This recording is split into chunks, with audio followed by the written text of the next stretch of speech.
Assalamualaikum warahmatullahi wabarakatuh.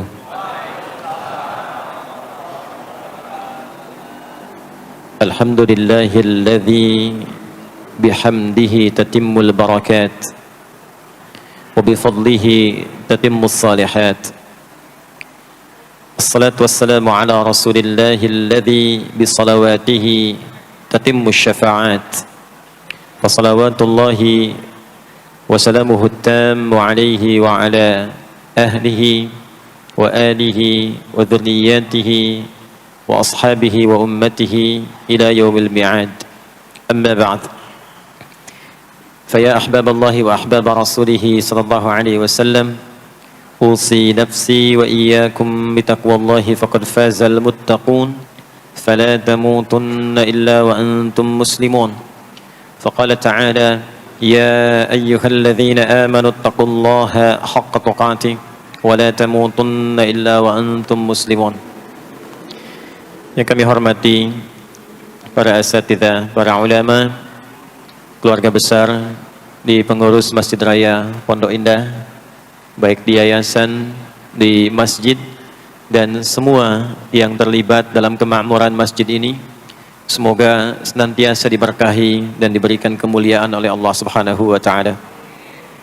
Tidak disebutkan sifat pemakmur masjid di dalam Al-Qur'an kecuali dengan sifat-sifat yang terbatas.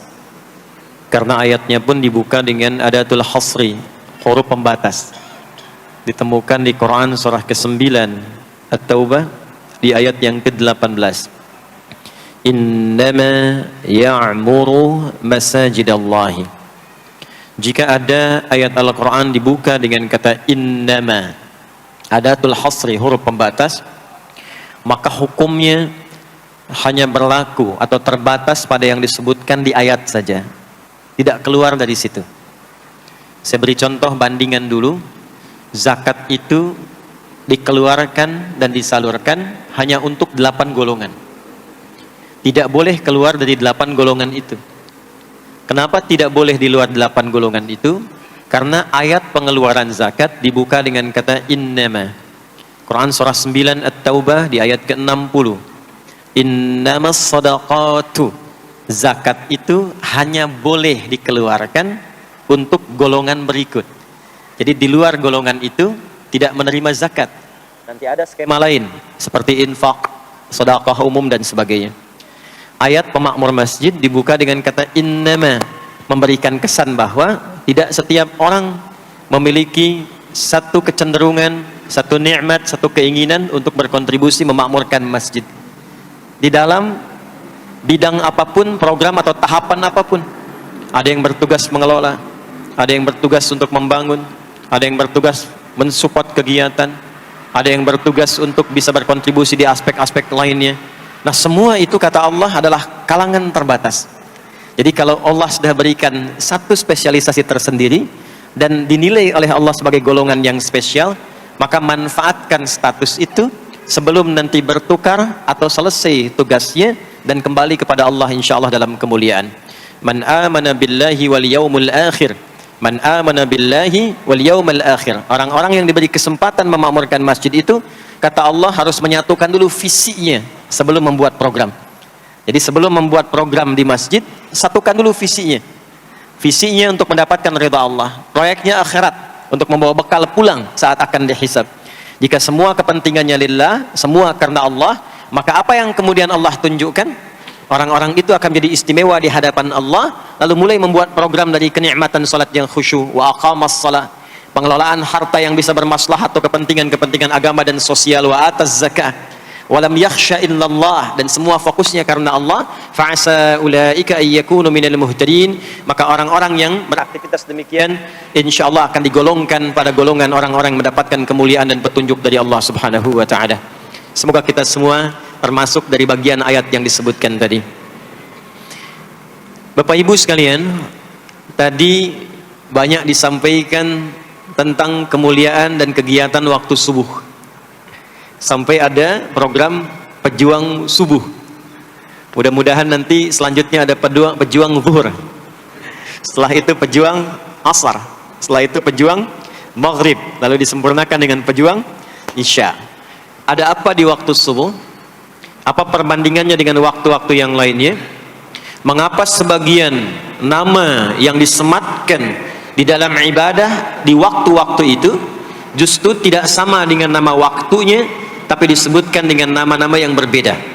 Zuhur kenapa dengan zuhur tidak nahar? Asar kenapa disebut asar tidak masa? Subuh kenapa disebut subuh dan ada dua nama dengan fajar? Ya, kenapa namanya dua? Itu yang coba kita hadirkan di pertemuan kajian kali ini.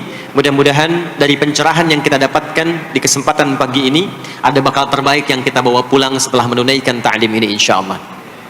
Tidak cukup dengan amin, kita mulai dulu ya. Bismillahirrahmanirrahim. Kita mulai Quran surah ke-17 Al-Isra di ayat ke-78. Bismillahirrahmanirrahim. Aqimis salata liduluki syamsi ila ghasaqil laili wa qur'anal fajr inna qur'anal fajri kana mashhuda. Aqimis salat, tunaikan oleh kalian salat dengan sempurna, dengan benar. Penting dicatat, setiap ada perintah menunaikan salat dalam Al-Quran yang salatnya dimaknai sebagai ibadah formal, bukan bermakna doa biasa. Jadi ada salat yang bermakna umum, yaitu doa. Jadi doa itu disebut dengan salat.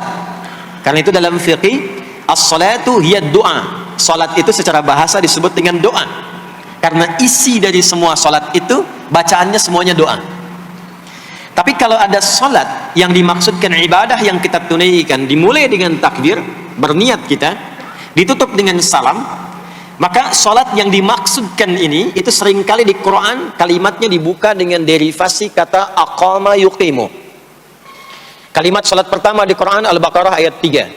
Alladzina yu'minuna bil ghaibi wa yuqimunas shalah. Al-Baqarah ayat ke-43. Wa aqimus shalah wa atuz zakah. Selalu menggunakan aqama, yuqimu, yuqimuna, aqimi dan seterusnya.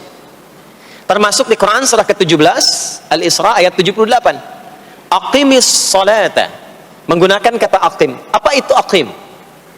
Aqama, yuqimu, yuqimuna, aqim itu artinya menunaikan dengan sempurna sesuai dengan ketentuan yang diberlakukan, tegak sempurna. Jadi ketika Allah meminta kita menunaikan salat, salat yang diinginkan itu kata Allah bukan salat biasa saja, bukan sekedar bertakbir kemudian ditutup dengan salam. Ada ketentuannya, ada aturan-aturannya. Karena itu ketika Allah meminta kita menunaikan salat, setelah menggunakan kata aqim, aqimu, yuqimuna, kalimat salatnya menggunakan alif lam. Kalau Bapak Ibu cek silakan, rata-rata ada alif lamnya. Ya, tidak berdiri sendiri. Alladzina yu'minuna bil ghaibi wa yuqimunas shalah, ada alif lamnya. Wa aqimus shalah wa atuz zakah. Wasta'inu bis sabri was shalah, ada alif lamnya. Nah, alif lam itu diantara fungsinya dalam bahasa Arab, ada yang berfungsi sebagai ta'rif. Ta'rif itu seperti artikel the dalam bahasa Inggris. Ya, car itu banyak di luar, mobil. There are so many cars outside. Itu banyak sekali kendaraan di luar. Tapi kalau kita katakan the car, ya, yang ini bukan yang lain. As-shalah, kenapa menggunakan alif lam? Memberikan kesan yang diinginkan itu salat yang sesuai aturannya. Salat yang sesuai dengan ketentuannya. Karena itu di era Nabi sallallahu alaihi wasallam, boleh dicatat nanti hadisnya riwayat Muslim nomor hadis 397 yang meriwayatkan nanti sahabat Abu Hurairah radhiyallahu taala anhu. Pelaku yang mengalami ini namanya Khalad bin Rafi' Az-Zuraiqi. Dikisahkan datang seorang sahabat ya Nabi sallallahu alaihi wasallam, kemudian dakhala ila al-Masjid Nabawi, kemudian masuk ke Masjid Nabi, fa shala bi jambin Nabi sallallahu alaihi wasallam. Maka ia salat di samping Nabi sallallahu alaihi wasallam, wan nabiyyu fi nahiyatin ukhra min al-masjid. Sedangkan Nabi di sisi yang lain di masjid itu. Kalau diilustrasikan, dia masuk ke masjid, kemudian Nabi di satu sisi yang lain. Kemudian dia salat. Kemudian ketika dia selesai, falamma sallama yaminan wa syamala, thumma atan nabiyya sallallahu alaihi wasallam. Ketika dia salam ke kanan dan ke kiri, lalu mendatangi Nabi sallallahu alaihi wasallam. Faqala, dia berkata, "Assalamu alayka ya Rasulullah." Ya, "Assalamu alayka ya Rasulullah." Kata Nabi, "Wa alaikas sedang salat." Orang meninggal setelah menjadi pemulung kebaikan, orang meninggal dalam keadaan baca Quran, diperlihatkan di mata kita. Kok bisa buka YouTube yang keluar di beranda itu? Itu kan hidayah. Jadi kalau sudah ditampakkan di depan mata, ya, didengar oleh kita, terlihat langsung, maka yang disadari salah yang dulu ganti dengan yang soleh sekarang. Kalau tidak kita lakukan, maka rugi kita saat pulang. Ini yang dimaksud surah ke-103. Wal asr, innal insana lafi khusr illa alladhina amanu wa amilus salihat, amal saleh. Nah, ini nanti yang dibawa pulang ke sini. Ya, sini. Nah, bagaimana melatih supaya semua kegiatan kita itu jadi soleh? Gimana latihannya? Karena nggak mudah untuk melakukan itu. Belum tentu bangun itu langsung soleh, itu belum tentu. Belum tentu kita makan itu mendapatkan sumber yang benar dengan cara yang benar. Bagaimana melatihnya?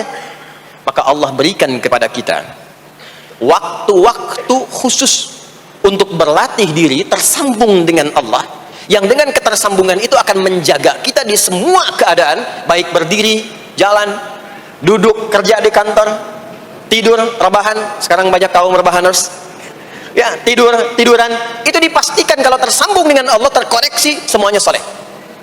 Karena kalau ingat, ya, saya duduk ingat Allah. Kalau ingat di pekerjaan ingat Allah, mustahil kita bisa menuliskan sesuatu yang Allah tidak sukai. Tambahin nolnya, ya, bikin paraf, tanda tangan pada proyek yang tidak benar, mustahil. Karena ketika sedang tanda tangan ingat Allah, ya.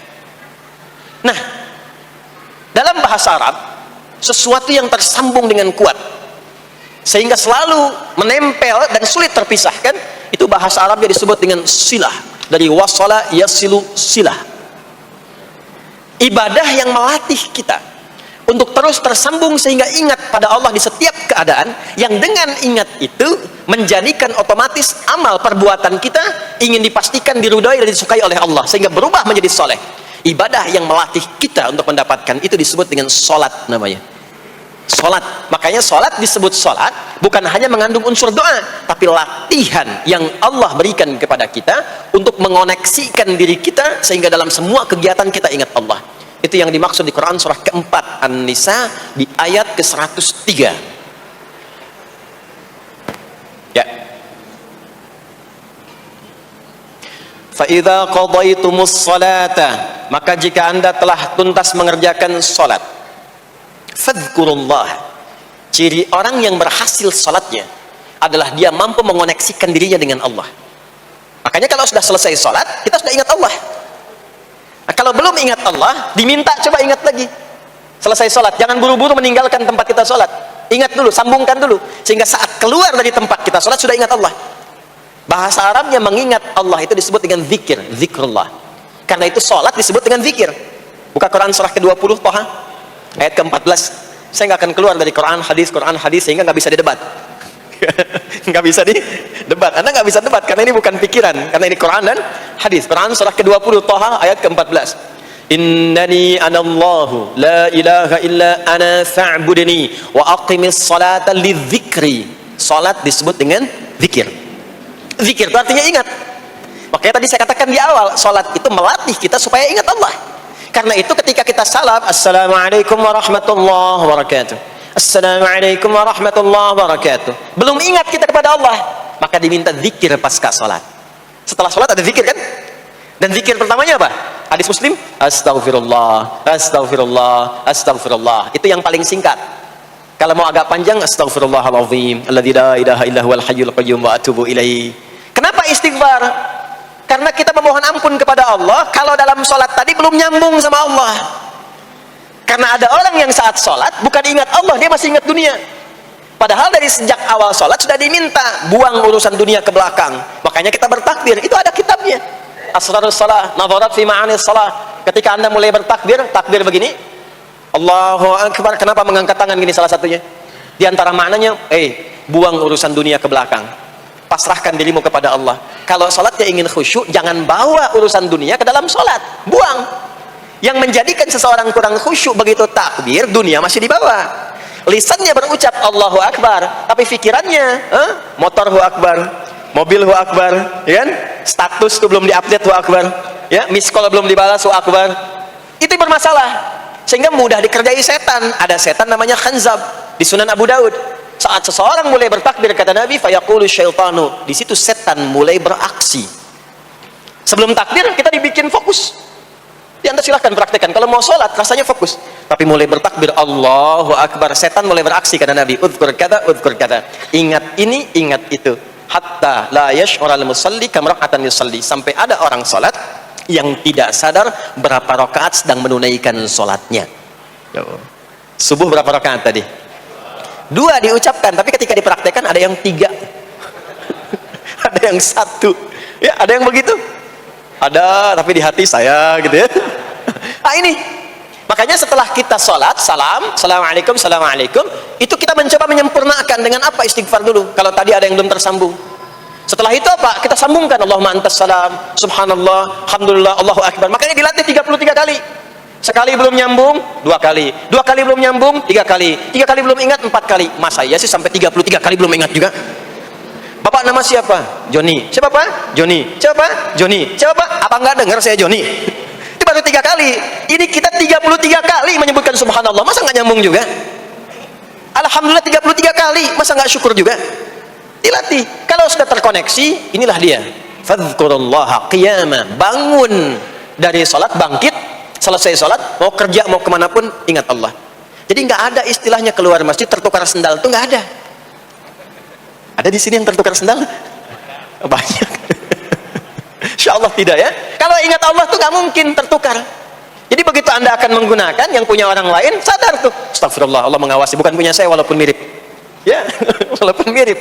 Ya, pakai yang punya kita, itu akan diarahkan. Tapi kalau nggak ingat ada yang mengawasi, nggak ingat ada yang lihat, nggak ingat akan dihisab. Mana ya tadi? Oh, ini dia, Masya Allah, lupa saya. Pakai Masya Allah lah gitu. Dia pakai yang paling bagus tuh, pulang dia, padahal dia ke masjid tuh nggak pakai sendal. Pekerjaan juga begitu, nggak akan sembarangan ngambil yang bukan haknya, kerjakan proyek yang tidak benar. Demi Allah, kalau di Indonesia ini mestinya benar semua sholatnya, makmur. Wah, para polisi itu tenang tugasnya gitu, ya. Tentara juga nyaman, di pekerjaan tuh nggak usah ada CCTV, ya, nggak usah ada e-tilang, nggak usah ada kamera di jalan, ya kan? Ini karena kenapa? Latihannya nggak maksimal. Ini pentingnya sholat tuh itu. Jadi semua menjadi amal soleh. Semua jadi amal soleh. Begitu ingat Allah, maka berdiri ingat Allah, jalan ingat Allah, duduk ingat Allah, berbaring pun ingat Allah. Kalau sudah ingat Allah, pasti disebut nama Allah. Ini yang dimaksud hadis Nabi. Qala Rasulullah sallallahu alaihi wasallam, kullu amrin dhi balin la yubda'u fihi bi bismillahirrahmanirrahim fahuwa abtar. Setiap perbuatan yang baik yang dibenarkan oleh hati setiap hamba, lalu diikutkan bismillahirrahmanirrahim. Nggak mungkin orang nyebut bismillahirrahmanirrahim kalau nggak ingat Allah. Minum, bismillahirrahmanirrahim. Makan, bismillahirrahmanirrahim. Bekerja, bismillahirrahmanirrahim. Itu ketika dikerjakan langsung jadi hasanah. 10 poin. Ada pahalanya. Dan jangan dianggap ringan ya. Ini kalimat ringan, tapi menentukan saat pulang, saat meninggal nanti. Nah, kalau nggak disebutkan bismillahirrahmanirrahim atau tidak bacakan doa yang menyertainya, maka jadi dunia saja, solehnya hilang, tinggal amalnya. Dibalasnya di dunia, akhiratnya nggak ada. Itu yang dimaksud Quran surah ke-25 Al-Furqan ayat 23. Wa qadimna ila ma 'amilu min 'amalin faj'alnahu haba'an manthura. Kalau ada orang berbuat baik di dunia tapi tidak disertakan niat akhirat, kami balas dunianya. Anda kerja belasan tahun, puluhan tahun untuk dunia aja, dapat gaji, dapat benefit, dapat penghargaan. Ada yang juara, ada yang dapat bintang, champion, ya, ada yang promosi jabatan, tapi niatnya untuk dunia. Allah adil, kata Allah, kerja keras dia untuk dunia, saya balas dengan balasan dunia. Tapi kalau diniatkan akhirat, dunia dapat, akhiratnya pun dapat. Kan kerjanya sama, etosnya sama, di tempat yang sama. Kita niatkan akhirat, gak ada ruginya. Begitu meninggal, dapat. Beruntungnya dan bersyukurnya kita sebagai muslim, kita itu lengkap informasinya. Urusan kubur, ada informasinya. Akhirat, ada informasinya. Silahkan komparasikan dengan informasi dan sumber manapun. Ditemukan nggak yang informasi detail seputar kubur, seputar hisab, seputar kiamat, seputar surga, seputar neraka? Cuma di Islam. Itu yang kita syukuri, supaya kita siap-siap. Bukan sekedar dibaca. Baca ada pahalanya, tapi siap-siap ada konsekuensi kebaikannya. Ini balik ke sini. Karena itu saya katakan dari awal, pertama Bapak Ibu sekalian, sholat itu menjadi ibadah paling pokok karena dia akan mengantarkan kita pada konektivitas yang kuat dengan Allah Subhanahu wa taala. Ini poinnya.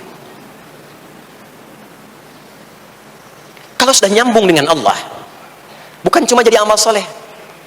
Orang-orang yang tersambung, ya, Abdurrahman bin Auf tuh hijrah masuk Islam, dilatih sholat, malah hartanya hilang semua dirampas. Tapi setelah itu jadi apa? Jadi orang paling kaya. Ya, Abu Bakar As-Siddiq, Utsman bin Affan, Umar bin Khattab, pertama kali masuk Islam kan latihannya sholat. Apakah langsung kaya? Jadi pemimpin? Jadi diplomat? Amr bin As bisa ekspedisi dari Afrika Utara sampai ke Syam? Tidak. Yang diberikan apa? Perubahan perilaku dulu. Dihilangkan sifat-sifat buruknya, dijaga dengan kemuliaan. Jadi dua sumber yang menjadikan manusia itu buruk dalam nafsunya, itu ada dua. Di nafsu itu nanti punya dorongan untuk mengarahkan kepada yang buruk, namanya fujur. Lawannya nanti takwa.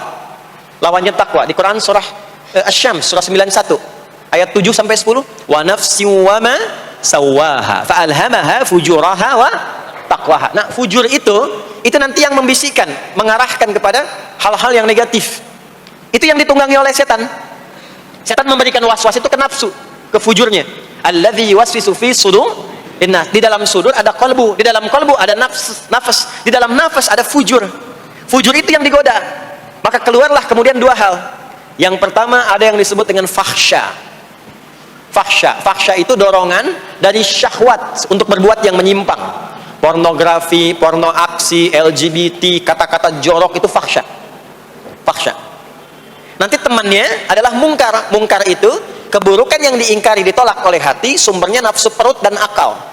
Mencuri itu mungkar, merampok itu mungkar, korupsi, membunuh, menipu itu mungkar. Jadi sumber keburukan itu cuma dua. Kalau bukan fahsya itu mungkar. Orang yang sholatnya benar, maka parameternya itu, ukuran pertama kali dia dapatkan adalah ditutupnya oleh Allah, dijaganya oleh Allah keadaan nafsunya, sehingga dia tidak dikontrol oleh perbuatan fahsya dan mungkarnya. Maka aktiflah sinyal takwanya. Takwa itu lawan nafsu. Makanya nanti kaitan takwa dengan nafsu sama-sama disebutkan. Nafsu 115 kali, takwa yang terkait fungsi nafsu 115 kali. Takwa digembosi, ya, awas, diwaswasi oleh setan. Setan disebutkan 88 kali. Takwa disupport oleh malaikat. Malaikat di Quran disebutkan 88 kali. Ini bukan ilmu tak-atik, hitung sendiri aja kalau mau. Itu menarik tuh. Karena sama, kalau Anda mendengar suara adzan kan ada bisikan kan? Cepat, sudah adzan, siap-siap. Itu malaikat tuh. Tapi begitu selesai adzan, la ilaha illallah, tenang, baru adzan, belum qomat. Itu setan. Terus dua-duanya tuh, ya, memberikan bisikan, yang satu mensupport dan seterusnya. Yang paling menarik adalah kalau sholat kita benar, maka sinyal takwa aktif. Makanya amalan takwa pertama itu sholat.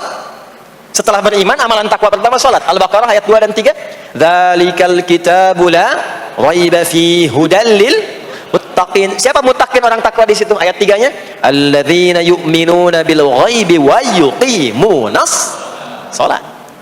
Jadi kalau sholatnya aktif, takwanya aktif, sinyalnya aktif, sinyal itu yang akan menutup fahsya dan mungkar. Maka turunlah Quran surah ke-29 ayat ke-45. Utlu ma uhiya ilaika minal kitabi wa aqimis shalah. Kita hafal tengahnya, innas salata tanha 'anil fahsya'i wal munkar. Maka kalau orang sholat tidak akan berbuat fahsya, tidak ada lagi yang melambai laki-laki. Allah, nggak ada. Laki-laki yang laki-laki, perempuan-perempuan. Nggak ada lagi tontonan-tontonan pornografi. Yang jorok-jorok, yang kotor-kotor. Nggak ada lagi kata-kata kotor di lisan itu. Karena lisannya dilatih untuk mengucapkan yang baik-baik. Allah, sami Allahu liman hamidah, subhanallah, alhamdulillah, Allahu akbar. Makanya pasca sholat itu berubah. Maaf ya, Allah tidak memberikan kepada Nabi Muhammad SAW tongkatnya Nabi Musa, mukjizatnya Nabi Isa, apalagi Nabi Ibrahim dan selainnya. Tapi Allah turunkan Al-Quran kepada Nabi Muhammad SAW, lalu dipraktekkan Quran itu pertama lewat sholat. Anda tahu apa yang terjadi? Nabi Muhammad itu diutus oleh Allah dalam lingkup masyarakat yang sangat terbelakang dan hatam kriminal. Jadi kriminalnya bukan dikerjakan, hatam. dan nyaris tidak kenal kebaikan, makanya disebut dengan jahiliyah. Kalau Bapak Ibu tanya di zaman Nabi, ya maaf, ada pezina? Bukan cuma ada, hatam, perfeksionis zinanya. Gitu. Membunuh itu, ya, mabuk, ada orang mabuk kekinian di zaman jahiliyah, pemabuk amatir itu 5 kali sehari mabuknya. Yang amatir. Jadi kalau baru mabuk sekali, 2 kali, itu coba-coba. Amatir itu 5 kali. Pembegal. Ya, sekarang kita dengar berita ada begal ini itu. Ah, jahiliyah itu sekampung begal semua. Kampung Gifar. Tapi Allah menghendaki Rasulullah latih lewat salat. Apa yang terjadi? Berubah jahiliyah itu, berubah menjadi khairu ummah. Umat terbaik yang paling teladan, yang menginspirasi, yang pernah berkehidupan di bumi. Sampai persaksiannya dari Allah langsung turun Quran surah ketiga Ali Imran ayat 110. Kuntum khaira ummatin ukhrijat linnas. Jadi kalau ada orang dermawan, itu yang paling dermawan. Kalau ada orang sabar, itu yang paling sabar. Kalau ada pasar yang paling ideal, itu yang paling bagus. Berubah itu. Ya. Kenal Abu Dzar Al-Ghifari? Ayo kenal. Enggak. Abu Dzar Al-Ghifari itu nama aslinya Jundub bin Junadah.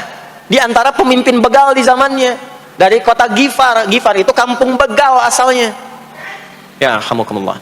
Masuk Islam. Datang ke Mekah. Bertemu dengan Rasulullah. Begitu masuk Islam, kata Jundub bin Junadah, ya Rasulullah, ausini au kama qala, berikan saya nasihat. Kata Nabi, pulang sekarang. Kata beliau, enggak, saya mau umumkan keislaman saya depan Ka'bah. Kata Nabi, jangan lakukan. Sekarang orang masih belum tahu tentang Islam, nanti marah kamu dipukuli. Kata beliau, ya Rasulullah, saya ini membegal terang-terangan, masa bersyahadat sembunyi-sembunyi? Maka keluar ke depan Ka'bah, dia katakan, ya ma'asyara Quraisyin, hei semua orang Quraisy. Datang orang. Ushidu bi annahu la ilaha illallah wa anna Muhammad Rasulullah. Aku bersaksi, syahadat la ilaha illallah Muhammad Rasulullah. Kalian mau apa? Dipukulin sampai pingsan. Sampai ketika akan diteruskan, ada riwayat mengatakan datang Sayyidina Ali bin Abi Thalib, ada yang mengatakan Sayyidina Hamzah, ya, bin Abdul Muttalib radhiyallahu ta'ala anhuma jami'an.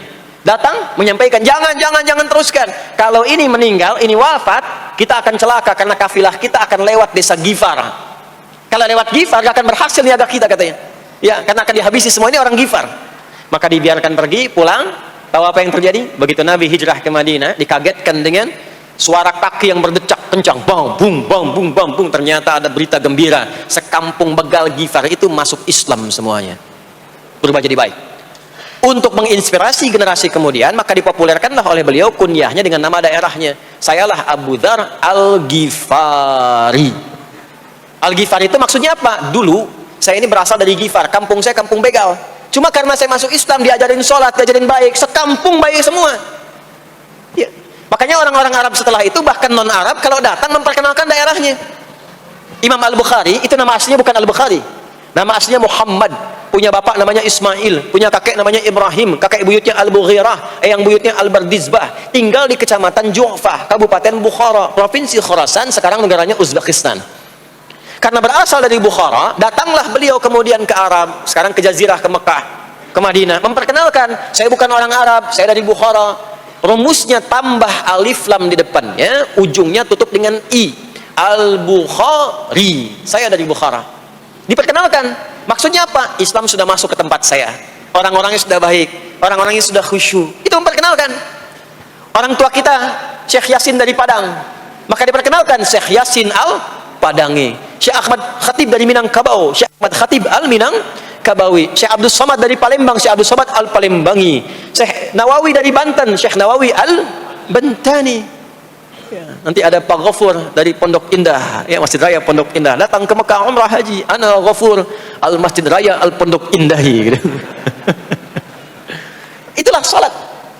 Salat. Jadi salat itu merubah keadaan kita lebih baik.